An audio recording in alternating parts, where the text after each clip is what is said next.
کیونکہ قرآن مجید میں اللہ تعالیٰ نے صاف صاف فرما دیا ہے کہ جب انسان مر جاتا ہے اس کے بعد سے لے کر قیامت کے دن جب وہ دوبارہ زندہ کیا جائے گا.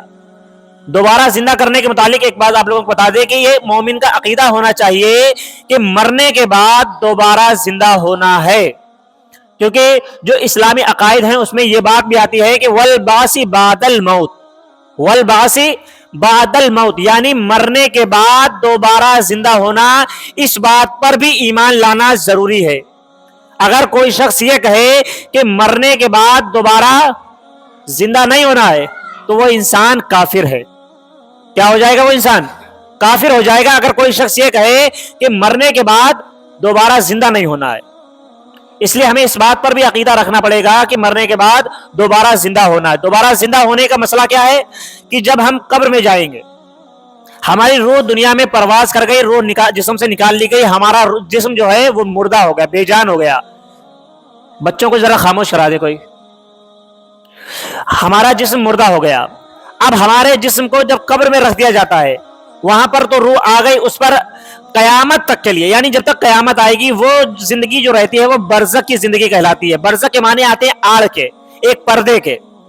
ہماری اور ان کی دنیا کے درمیان زیادہ فرق نہیں ہے، صرف ایک آڑ ہے ایک طرح کا. جس طرح سے مان لیجیے کوئی انسان ایک ہی کمرے میں کوئی پردہ ٹانگ دیا جائے، ایک طرف دوسرے لوگ بیٹھے ہوں، دوسری طرف دوسرے لوگ بیٹھے ہوں، بس اتنا رہتا ہے کہ اتنا معلوم ہے کہ دونوں طرف کوئی نہ کوئی موجود ضرور ہے لیکن دونوں طرف والے دیکھ نہیں سکتے ہیں.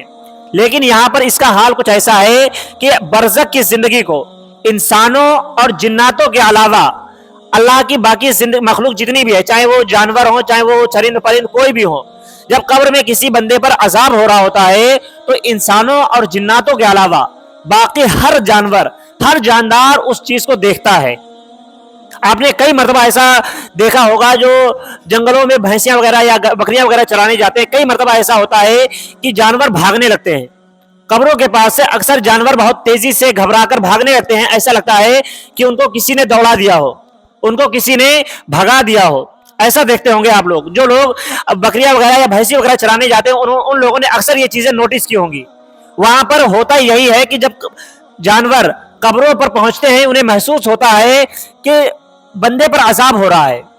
فرشتے اس پر جب عذاب دے رہے ہوتے ہیں تو اس چیز کو دیکھ کر جانور بھاگنے لگتے ہیں، کیونکہ وہ جانور اس چیز کو دیکھ لیتے ہیں. اکثر یہ چیز دیکھنے کو آتی ہے لیکن انسان اس چیز سے بے خبر ہوتا ہے، کیونکہ اللہ تعالیٰ نے یہ اس لیے انسان کو بے خبر کر دیا ہے، انسانوں اور جناتوں کو، کیونکہ انہی دونوں کو قیامت کے دن حساب دینا ہے.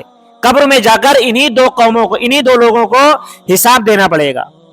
جانوروں سے کوئی حساب نہیں لیا جاتا ہے، اس لیے انہیں ساری چیزیں نظر آ رہی ہیں. حساب کس سے پڑے گا؟ ایک جنوں سے، جناتوں سے، دوسرا انسانوں سے. اسی لیے ان لوگوں پر ہی عذاب ہوگا، انہی لوگوں کو جزا اور سزا دی جاتی ہے. اب جب ان دونوں کو دکھتا نہیں، اب ظاہر سی بات ہے اگر ہم میں سے کسی کو بھی اگر قبر کوئی دکھ جائے، مان لیجیے مثال کے طور پہ ہم لوگ قبرستان جاتے ہیں، قبرستان گئے، وہاں پر اپنے آپ قبر پھٹ جائے، قبر میں آگ جلتی ہوئی دیکھ لیں یا سانپ اور بچھو دیکھ لیں، اس کے بعد کوئی انسان گناہ کرے گا؟ اگر اپنی آنکھوں سے ہم دیکھ لیں گے کوئی بھی انسان پہ گناہ نہیں کرے گا.